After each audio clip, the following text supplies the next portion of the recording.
Приветствую вас, дорогие друзья! Меня зовут Долганова Надежда Геннадьевна. Я врач-терапевт. Этот кашель меня пугает. Почему очень важно начинать лечение кашля и ни в коем случае его не затягивать? Кашель– это реакция организма на раздражение. Кашель может быть у нас сухим, кашель может быть у нас влажным. И когда у нас кашель влажный, то есть отхаркивающий, он может быть различного цвета, то есть он может быть желтый, то есть гнойный, может быть слизистый, то есть мокрота будет белая. И это тоже очень важно, когда ставится правильный диагноз для возникновения кашля. Причин возникновения кашля может быть множество. Это может быть нарушение среди сердечно-сосудистой системы.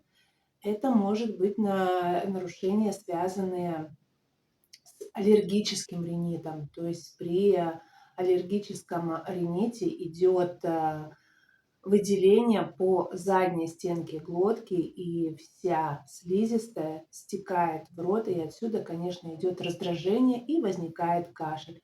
Что касается желудочно-кишечного тракта, также происходит заброс содержимого в желудок, соответственно, появляется отрыжка кислым, и это тоже является раздражителем для возникновения кашля. И такое заболевание называется гастрорефлюксный эзофагит. Поэтому очень важно вовремя диагностировать, почему возник у вас кашель. Может быть, это связано с простым явлением острого респираторного заболевания, а также это может быть связано с ларинготрахеитом, это может быть с бронхитом, это может быть даже начало бронхиальной астмы. Когда человек долго кашляет и раздражитель возникает именно на какой-то аллерген, это может быть проявление кашлевой формы бронхиальной астмы. Это тоже очень важно. На своем курсе по восстановлению и избавлению от хронической усталости я обязательно диагностирую своих пациентов, какие у них проблемы со здоровьем, почему у них возникает кашель, с чем он связан. Обязательно, конечно, мы выявляем причину возникновения кашля. Я индивидуально тому пациенту, который ко мне обратился, обязательно назначаю чек-ап именно для него, для того, чтобы обследовать именно его патологию в организме и выявить причину его заболевания. Это очень важно.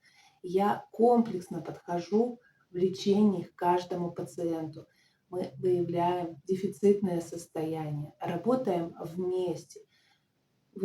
После выявления дефицитных состояний, конечно же, находим причины и восстанавливаем эти дефицитные состояния, чтобы они ни в коем случае не мешали всю оставшуюся жизнь, а только давали силы и энергию. Очень часто мне задают вопрос о том, что зачем мы дефицитное состояние выявили, нашли причину кашля, вылечили его, и все, и дальше мы ничего делать не будем. Нет, так будет немного неправильно, потому что выявить это хорошо, найти причину это вообще замечательно. Но, конечно же, если восстановить, это просто, так скажем, бомба в лечении каждого врача. Но если не контролировать дальше, не поддерживать данное состояние, то возникновение дефицитного состояния может произойти вновь. И в результате опять будет потеря сил, потеря энергии. Это очень важно, постоянно находиться в динамике и в лечении, в комплексном подходе врач и пациент. Что я вам и предлагаю. Также, помимо выявления дефицитных состояний, я с каждым пациентом прорабатываю индивидуальную карту питания, индивидуальный подбор физической нагрузки, той, которую необходимо именно вам, для того, чтобы оставаться энергичным, бодрым и активным. Ну и, конечно же, очень много причин возникновения различных заболеваний являются заболевания, связанные с эмоциональным фоном. Потому что наша жизнь, она состоит из огромного количества стресса. Но стресс это может быть как положительный, который нам просто необходим, и может быть, конечно, связан с отрицательными факторами.